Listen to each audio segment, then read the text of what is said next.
Good morning, ladies and gentlemen, and welcome to the EFC Limited Q3 and 9-month FY2026 earnings conference call, hosted by MUFG Intime India Private Limited. As a reminder, all participant lines will be in the listen-only mode, and there will be an opportunity for you to ask questions after the presentation concludes. Should you need assistance during this conference call, please signal an operator by pressing star then zero on your touchtone phone. Please note that this conference is being recorded. I now hand the conference over to Ms. Kasturi Basu from MUFG Intime. Thank you, and over to you, ma'am.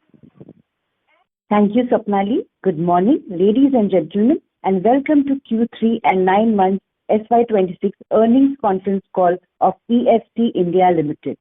To discuss this quarter's performance, we have from the management Mr. Umesh Sahai, Chairman and Managing Director, Mr. Nikhil Bhuta, Whole-Time Director, Mr. Uday Vora, Chief Financial Officer, and Mr. Aman Gupta, Company Secretary. Before we proceed with this call, I would like to mention that some of the statements made in today's call may be forward-looking in nature and may involve risks and uncertainties. For more details, kindly refer to the investor presentation and other filings that can be found on the company's website and stock exchanges. With that, I would like to hand over the call to Mr. Umesh Sahai for his opening remarks. Thank you, and over to you, sir. Thank you, ma'am. Good morning. Good morning, ladies and gentlemen, and thank you for joining us for the quarter 3 and 9 month financial 26 earnings conference call today. We are happy to report another quarter of strong business and financial performance. The third quarter has once again demonstrated the strength of our integrated business model. We are no longer operating as isolated vertical. We are functioning as well-aligned ecosystem, where leasing, design and build and furniture reinforce each other. Our strategy have always been clear: build long-term annuity through leasing, capture execution value through interior design and turnkey solution, drive margin expansion through backward integration into furniture manufacturing. Today, we are seeing this strategic translate into consistent growth, stronger profitability, and improve operating leverage. What is particularly encouraging is the quality of business we are onboarding. Large enterprise mandate, integrated turnkey assignment, multi-city engagement, high-value client across segment. Our leasing platform give us a predictable recurring revenue and continues to be the core of our ecosystem. Today, we operate in 11 cities with more than 73,000 seats under management. Our interior division delivered one of its strong quarter with 76% year-on-year growth in quarter 3 and 75% growth over 9 months. The business vertical enhanced client stickiness and scale of our consolidated operation. Our furniture business strengthened margin and cost efficiency and has picked up in momentum to grow rapidly quarter on quarter. The integrated real estate service model is not only driving current performance but also positioning us strongly for the upcoming quarter. We are confident about continued demand momentum, higher utilization in recent added capacity, strong execution pipeline, margin stability with upside potential.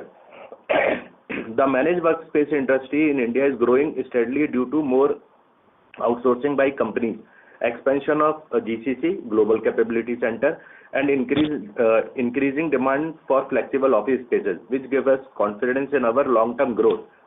Design and build industry for the commercial space also continue to grow with localization of business, with a global outlook pushing the demand of modern workspace, factory, data center, warehouse, and etc. And hence, this business vertical would continue to be our growth engine.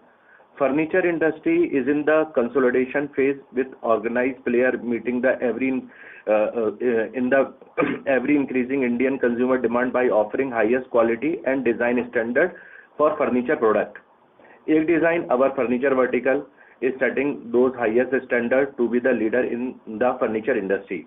Looking ahead, our focus will remain on expanding our integrated workspace ecosystem while maintaining profitability and operational discipline. I once again thank all our shareholder and various stakeholders for their continued support. Now I will invite Mr. Nikhil Bhuta to speak on the company business and operation performance. Thank you. Thank you. Thank you so much, sir. Good morning to all and a warm welcome to the Q3 and 9 months FY26 earnings conference call. Dear investors and stakeholders, it is pertinent to note that this quarter's performance reflects how our ecosystem is really compounding. At EFC, our strategy is centered on building a unified real estate as a service platform, integrating leasing, design and build, and furniture manufacturing to deliver end-to-end workspace solution across the entire office infrastructure lifestyle. This integrated model enables us to improve margins, drive cross-selling opportunities, and strengthen executional capabilities across the organization.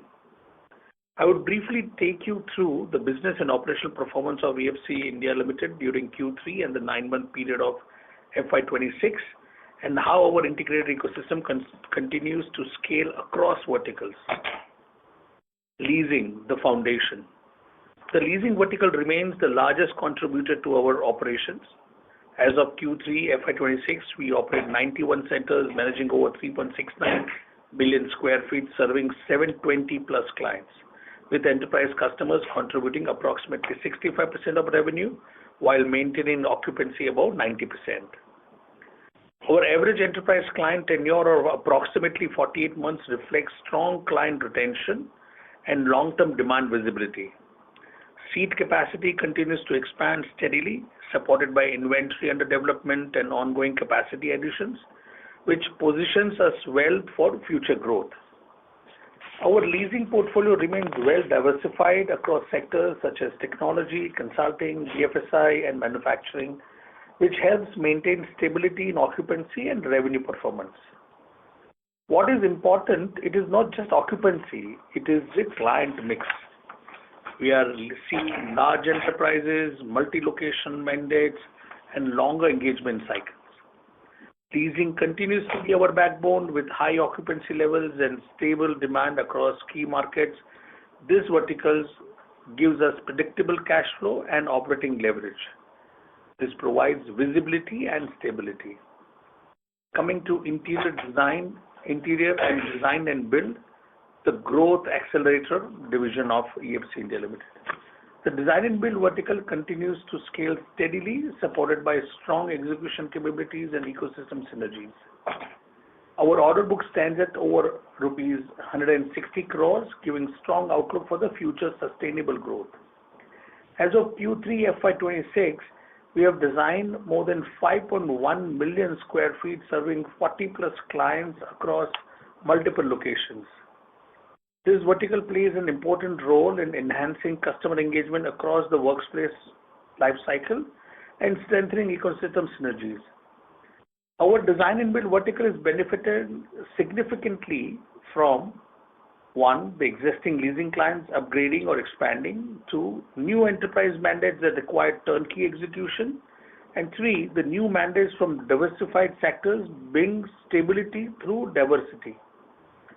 Interior execution today is not just a project business for us, it is becoming a natural expansion of our leasing relationships. This cross-selling is a key growth driver. Coming to the third vertical, the furniture manufacturing, the margin lever for the company.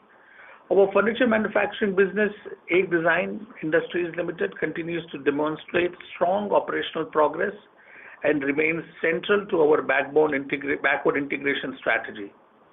The furniture manufacturing vertical has delivered over 50,000 plus units and offers 1,200 plus SKUs. One of the important milestones during this year has been the progress achieved in our furniture manufacturing vertical, which has successfully secured multiple certifications from TÜV Nord, a globally recognized certification organization. This certification strengthens our positioning as a reliable and a globally compliant furniture manufacturing partner while reinforcing customer confidence in our products and processes. Furniture is now scaling meaningfully. The real benefit here is not only revenue growth, but backward integration, better cost control, faster project execution, margin capture within the ecosystem. Instead of outsourcing, we are internalizing value. As utilization improves, this vertical will contribute disproportionately to margins. How the entire ecosystem is driving the momentum. The three verticals, which we explained earlier, are not just independent verticals, they are sequential and mutually reinforcing. Leasing to interior execution to furniture supply, and completing the cycle. This reduces customer acquisition cost, improves project turnaround, enhances margins, and build long-term client relationships.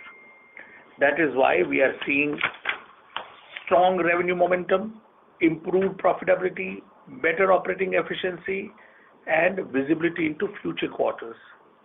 Going forward, as capacities mature and integration stabilizes, operating leverage will continue to play out.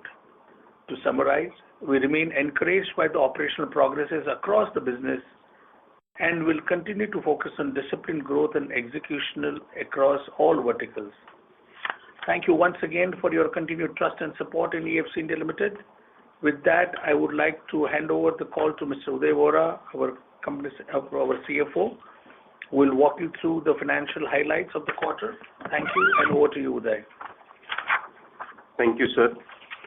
Good morning, everyone, and welcome to the Quarter 3 FY26 earnings call. I will take you through the consolidated financial performance for the quarter and 9 months ended December 31st, 2025.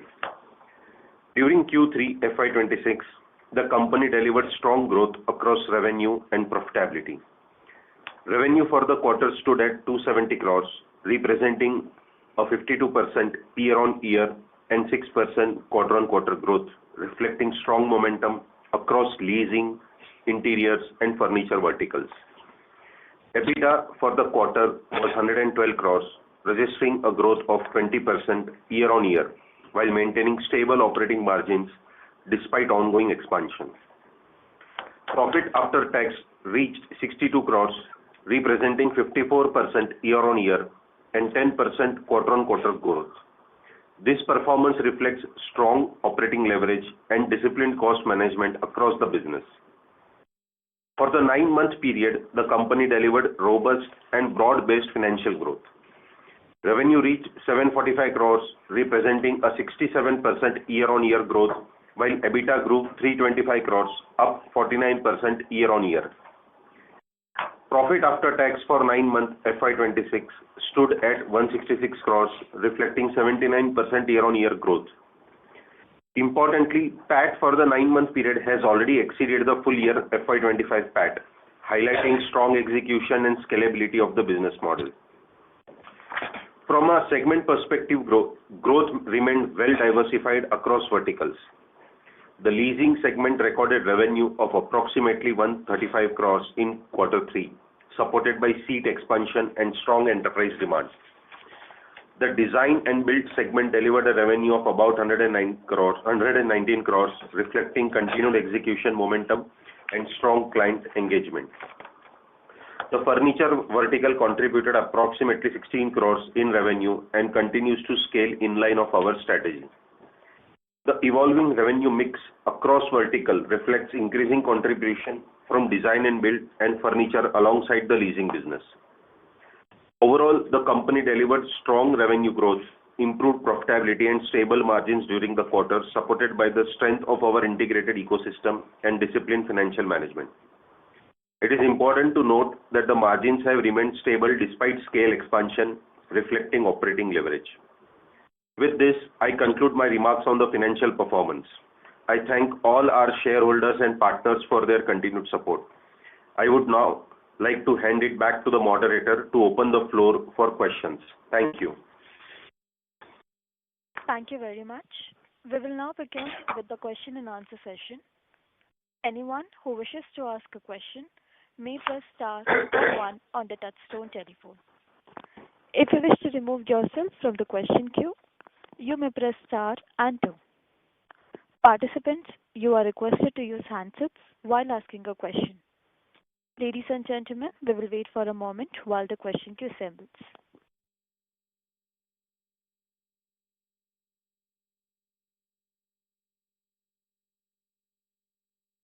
Participants, you may press star and one to ask a question.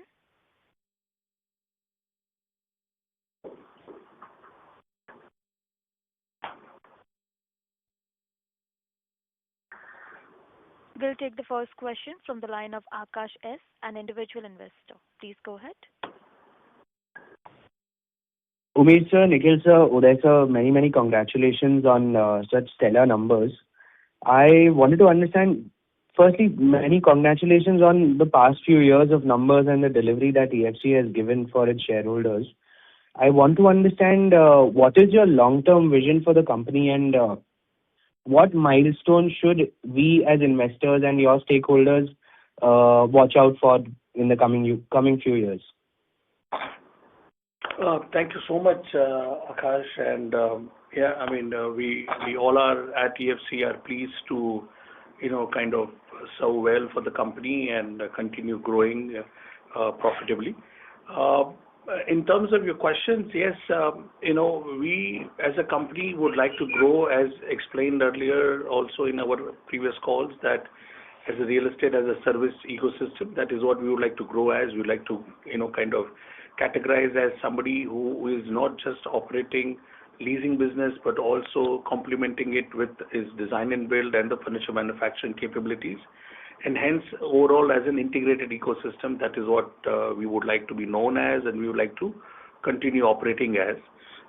In terms of future milestones for growth, if you can look at it, how the leasing business is going in terms of we are, our MD, Mr. Umesh Sahai, has already kind of, through various of our initiatives, made it clear that we are trying to grow from a leasing business more as an asset under management model, where we are trying to kind of build assets either on our books or through our, various available financial structures like, REITs, etc., and continue to grow the leasing business, because these all structures will become a feedstock for the leasing business, while both the other sectors, divisions, which is design and build and the furniture, would keep complementing, keep growing together, and we also want to keep them growing independently.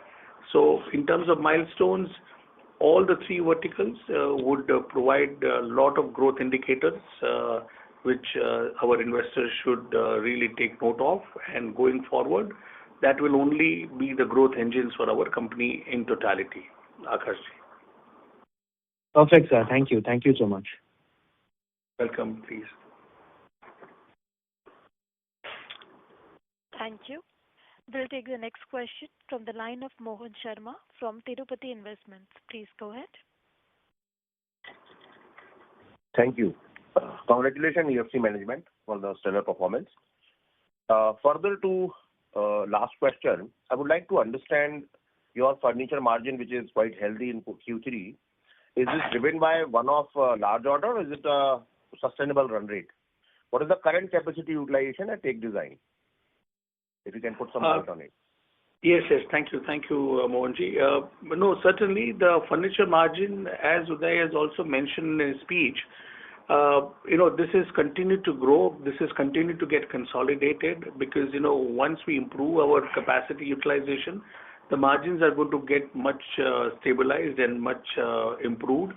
The current margin which you see in the current quarter is not of one-off order kind of contributing that. It is primarily because of the increase in the overall utilization that is helping us to, kind of achieve the better margins. In fact, because as you know that we had last quarter received an export order, and that export order got kind of executed during this quarter. So the turnover has also gone better, and also the margins. And similarly, such orders and such businesses will, with more utilization of the capacity, would contribute in improving the margin and also stabilizing the total production levels that we are trying to achieve. As of now, at currently we are utilizing roughly around 35 to 40% of capacities, and we are in process of kind of utilizing by first to second quarter maximum. We should be in a capacity of operating with a run rate of anything around 75 to 80% capacity, with the kind of order pipelines that we have and with the kind of business that is there in sight. Mohanji. Understood. Your rental incomes are largest revenue segment for you. And what is the blended occupancy during last quarter? And what are you looking at in Q4? If you can put some. Sure. So, Mohanji, we typically always try to ensure that our blended occupancy would remain in and around 90%. I mean, obviously, that takes care of the situations where there are centers which keep coming up for operations during the quarter as well. But because of the overall occupancy levels that we maintain, we ensure that even the centers which come in for the occupancy during the quarter also, when you kind of blend them into the totality, still we maintain that higher occupancy levels of 90% upwards, and that will continue. And that is how our strategies are always. You see the way we expand, we don't go too aggressive on adding number of seats beyond the level, and hence we are able to maintain this occupancy level, and which is what our target is always. So yeah, I mean, going forward and even currently, the blended occupancy would always remain around 90%. Okay. Coming back to my last question, which is related to interiors, what is your forward order book visibility for this segment? Because you have already shown a significant improvement in revenue and profitability in last quarter. So if you can put some light on what's like forward-looking order book visibility. Yeah, so we already have right now orders worth about 160 crore plus, which are under either under executions or about to start under execution during this quarter. And the way our orders are now getting lined up and the way we are securing orders with the team that we have already built and with the kind of client relationship that has already been established, we are very confident that every quarter we will be able to kind of run with minimum levels of order books, so that we will be able to achieve the growth and the target that is estimated for this division. So yes, as I said, for Q4 we have a order book of around 160 crore plus, and we expect to continue with the same kind of order books going forward as well, with the expected growth factoring into that. Thank you so much, Nikhilji. Thank you so much. Welcome, Mohanji. Thank you. We will take the next question from the line of Fenil Brahmabhat from Choice Institutional Equities. Please go ahead.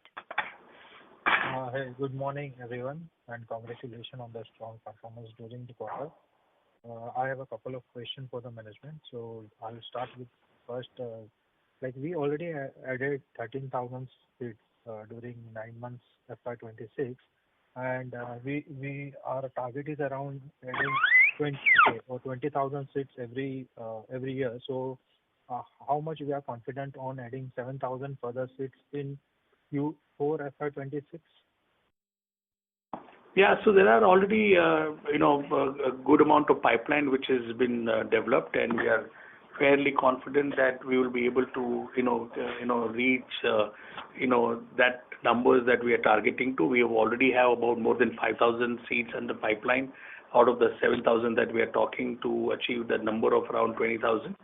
So we are fairly confident to achieve the targets that we have already set. Plus minus 5%, we would certainly be able to achieve the targets that we have already set for the leasing business. Okay, got it. On a DNB division, considering the current order book which we explained in the earlier question answer, so what we are expecting the year-on-year growth for next 2 to 3 years, it would be around 50 to 60% growth, or do we have any guidance on the year-on-year growth? Yeah, absolutely, Fenilji, that we are expecting to achieve that kind of a growth year-on-year for next couple of years for sure. Looking at the kind of visibility that our customers are also showing in terms of their future expansion, their phase-wise expansions, and that comfort that we already have from our customers, for the kind of businesses that they are also wanting us to kind of develop for them. So we are very clear that we should be able to achieve that 50 to 60% growth target as we have always maintained for next 1 or 2 years. In fact, as you can see, we are overachieving it, and we've, in the, year-on-year targets, if you see, are growing at about 76%, in upward range.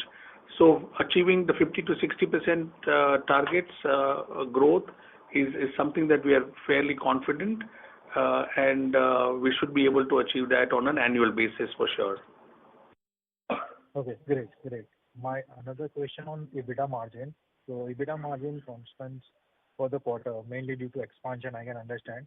But what will be the sustainable margin level as a overall? And if we have any segment-wise margin, then that would be great. No, certainly. I think, Fennel, you'll have to appreciate the fact that in our industry, primarily because of the impact of the Ind AS accounting standards on the leasing vertical, EBITDA probably is not the right, indicator for judging the business performance or the margin performance. So the right indicator would be either an EBIT or an PAT, which would kind of give you a good indication on how the company on an overall basis is faring, number one. Number two, on a normalized basis, if I have to say, then we are certainly maintaining the margins of 30% on a leasing business, on a standalone center level basis. On the design and build vertical, we are maintaining anything between 20 to 24%, depending upon the nature of the projects. And on the furniture business, although it is little too early, because like I said, the capacity utilization is yet to achieve to its optimal level, but still we are confident that achieving a margin anything around 25% is certainly what we envisage as achievable based on the numbers that we see, based on how the factory operations are going on, and the kind of overall efficiency that we are able to achieve now, because it is practically filling up the capacity very rapidly. So the margins also under the furniture is likely to remain in and around 25%. That is what is the expected margin for the furniture business, considering upon achieving the optimal capacity. Okay. And do we design any data center recently, or do we have any order for data center? Because why I'm asking particularly data center, because it needs specific area infrastructure, high electricity. So if then how much time we are taking to configure one data center in our space? No, so listen, as far as we are concerned, as you would appreciate, as a White Hills as a brand, our expertise is to kind of get into designing and internal fit outs, okay, and that is where we come in for any kind of projects, whether it is a data center project, whether it is an industrial project, whether it is an office infrastructure project. So as far as we are concerned, our timeline is completely dependent upon the kind of work that we are doing.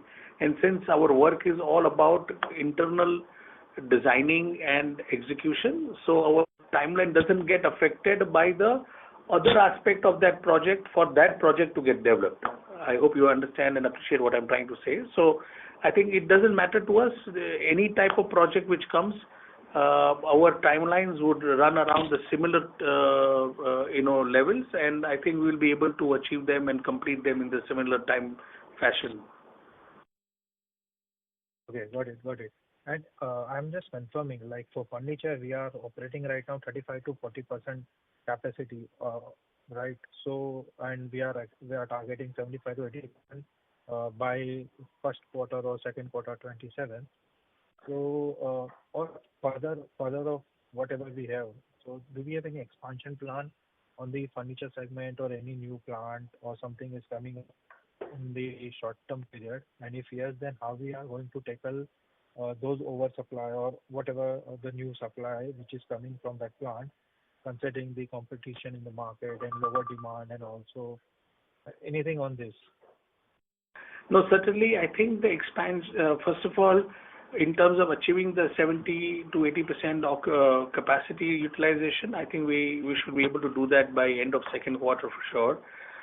Number one. Number two, in terms of expansion, etc., certainly it will largely depend upon the kind of businesses that we are and the kind of projects that we are able to secure. And, please appreciate that if we are able to do more, kind of B2B businesses, project businesses, export businesses, then we will also have to segregate our production capacity because, under one single production facility, we won't be able to achieve and address all type of different, clienteles. If I have to address to a client base which is looking at more B2B and bulk production, I will have an assembly line working very well for me. If I'm looking at an export business, which is again largely on a little bulk side, again an assembly line would work good for me. But if I am, let's say, looking at a customer where, their end use may be more towards direct to consumers, then the question would come more about the quick turnaround time, the quick TAT that we need to achieve. Then my production line has to achieve those kind of capabilities. So I think those are the things will determine whether I should, get into the expansion, whether I should expand facility into different categories. And I think, we are mindful and looking at the kind of businesses that we receive. Based on that only, our expansion strategy would be determined. Noted, sir. And yeah, that's all from my side. And all Thank the you. best for upcoming quarters. Thank you so much. Thank you. We will take the next question from the line of Vatsal Nagalia from Astral Mind Capital. Please go ahead. Hi, good morning. Congratulations on a good set of numbers. First, I have a suggestion. Many companies include the pre-Ind AS numbers in their presentation, so if you can also include those numbers. And secondly, coming to the question, around 50% of our portfolio is IT and software related, right? So do we see any or do we expect any change because of AI, and how are we seeing the market evolving? Because many companies in US and foreign are also stating that they are hiring less because of AI, and so are we looking into that? No, I mean, right now, when we say IT sector, it is not just, only the software development part of it. It covers a very wide gamut. I mean, it includes IT-enabled services, and that there are endless IT-enabled services, which is, running multiple businesses across India. And I think the consumer-driven economy that our country has become, I believe that, the IT-enabled services is likely to keep growing independent of the, kind of independent of kind of AI, inclusion in the businesses.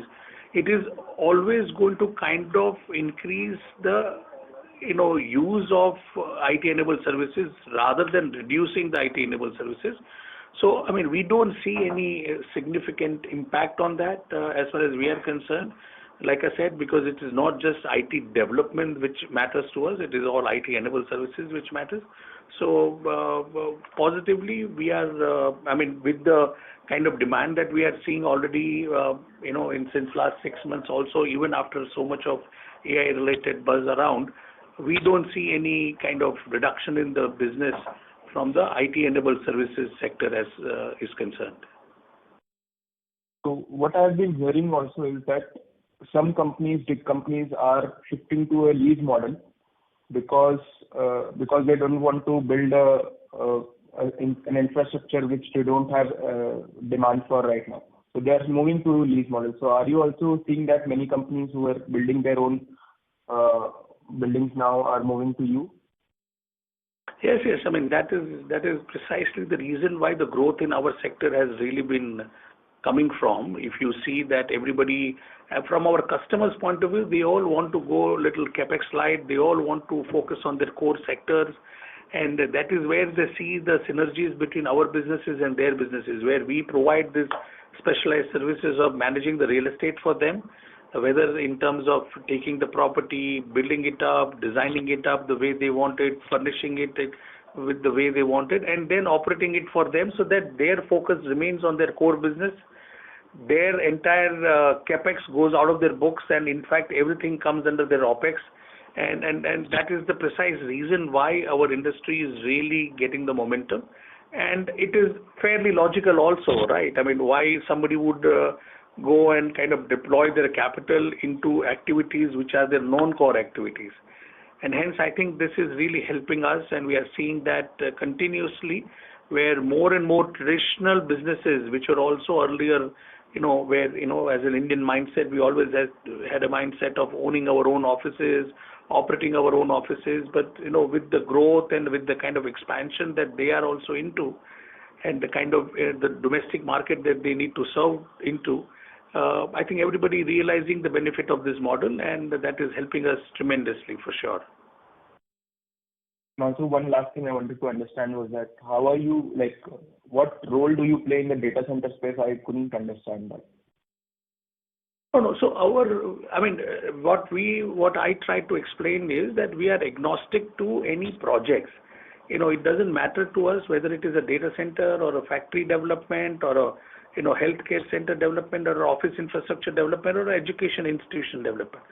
What our strength is to do the interior design and build for any kind of infrastructure, any kind of commercial space that is given to us. We design them, we built it out as per the specs and the requirement of the client, and that's all that our strength is all about. Industry doesn't really affect us because our role is purely determined by the client based on the specifications and the design standards that are set by them. So that's what we try to explain, sir. Okay. Thank you so much. All the best. Welcome. Thank you. Thank you. We will take the next question from the line of Raj Saraf from Finvestors. Please go ahead. So, very good morning and congratulations on good sets of numbers.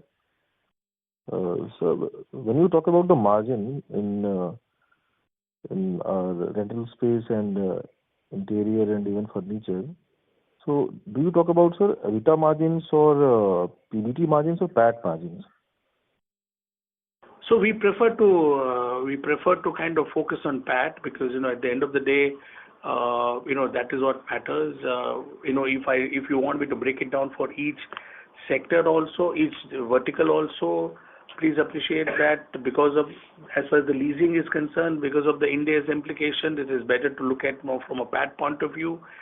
From a design and build interior division point of view, if you look at it, we can look at either an EBITDA or PAT both, because in our businesses, there is, in the design and build, hardly there is any capex because there is no any real impact on depreciation. And there is also that we don't have great amount of borrowing except for the working capital. So, the impact, one can evaluate it from an EBIT point of view, as we have also already mentioned in the segment reports, or you can also evaluate it at a PAT level. But I think we believe that the best indicator would be the PAT margins, because ultimately that is what would our shareholders would be, the profit that would be attributable to their wealth, and I think that would be the right indicator for us to kind of judge, considering the various accounting systems that are in place that one is required to follow, considering the regulatory guidelines. I think that gives the good indicator. So PAT is the right number for measuring the performance, in our opinion. Okay, sir. So 30% and 25% and 22 to 25% across all the segments are at PAT levels. No, that, what I mentioned is that, let's say 30 to 32% is the margin that we maintain on a center level. When you get into the corporate level, that comes to around a kind of 25-26%, post all my expenses, post all my interest costs, post all my tax liabilities, etc. Under the leasing division. And when you come under the design and build division, the EBIT levels are anything between that is before interest and tax. The levels are around 22 to 24%. Post-tax, it would roughly come around 18 to 20% on an interior design and build vertical. So on the design and build, to summarize, the PAT margin would be anything around 18 to 20%, and under leasing vertical, it would be around 25 odd percent. And for sir, furniture, what we should want to consider? So furniture, I would request you to wait for one more quarter to give you a very stabilized margin, because the growth is still under quite significant way. It is growing, so giving you a right number would be more appropriate, maybe end of Q1 or something like that. Because when I would have achieved a very reasonable capacity of, let's say, 60% plus, and hence I would be able to give you a very normalized and stabilized margin, which you can consider going forward as the base for the furniture division. But otherwise, like I said, our estimates are in and around, on a pre-tax basis, around 25%, and maybe post-tax basis, anything around 20 to 22%. That are our estimates, but I would still recommend and request if you could wait till about end of Q1 to get a normalized margin, which one can consider going forward for the furniture business. Are we looking for our own property on which we are making actually more margins? So how we are going about that? So we are, and as you know, we already have more than about 300,000 square feet under our own ownership, and that comes from the fact that that obviously contributes greatly to our bottom line, because obviously there is no rent, but yes, there is a corresponding interest cost. But still, obviously going forward, the company would get benefited immensely because of the appreciation in the value of the property. Number one, overall cost, my operational cost reduces, because I have the complete control over the property, right? So my all costs relating to the common area maintenance and other costs are very much in my control. So certainly properties under my own ownership will offer better margins, and that also contributes to our overall good margins. And we are continuing to looking at developing such properties when we get good opportunities, when we get good deals where we are able to make a substantial margin on those deals, where there is an appreciation potential. We will keep on acquiring such property to the extent our cash flow permits. Okay, sir. So what is the average realization per seat right now on absolute basis, what an average, and going forward, what we can consider in next 1 year? So yeah, in percentage terms, as you know, is roughly around 30% plus, and in terms of absolute revenue per seat, if you have to consider from a margin perspective, let's say it's anything around 2,000 rupees per seat. I mean, it generally depends upon the pricing, but let's say my average pricing right now is going at about 7,000 rupees. So if you apply that 30% margin, that's about 2,100 rupees per seat that probably we make. And that is where our overall economics works in our favor. The last one is anything about REIT, sir? We are talking about the REIT from last 1 year. So what is the status? Yeah, we are talking about it, and why there are you have to appreciate that as a concept, the SM REIT is also evolving. The SEBI and the government is also coming up with various clarifications, various guidelines. And we are also mindful, because when we got ourselves incorporated, the regulations had very different connotations, and now it is also matured now very well, and we are also have now sought opinions, legal opinions, and clarity on the various aspects relating to the structures of the REIT, and we are very actively evaluating various opportunities. I mean, it would be inappropriate right now to tell you the timeline, but what we can say is that as a management, as I mentioned in my earlier statement, that we are very focused in building the asset under management, the portfolio of assets under our management, and we are taking steps to achieve that, and soon the company would be able to announce such opportunities as soon as they are able to see the commercial alignment and the profitability in those transactions.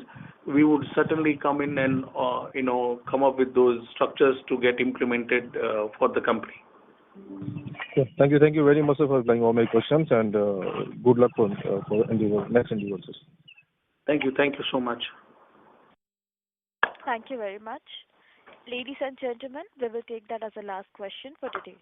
And with that concludes the question and answer session. I now hand the conference over to Ms. Kasturi Basu for closing comments. Thank you, and over to you, ma'am. Thank you. I would like to thank the management for taking the time for their conference call today and also thank all the participants. If you have any queries, please feel free to contact us. We are MUFG In Time Private Limited, Investor Relations Advisors to EFC India Limited. Thank you once again. Thank you very much. On behalf of EFC Limited, that concludes this conference. Thank you all for joining us today, and you may now disconnect your lines.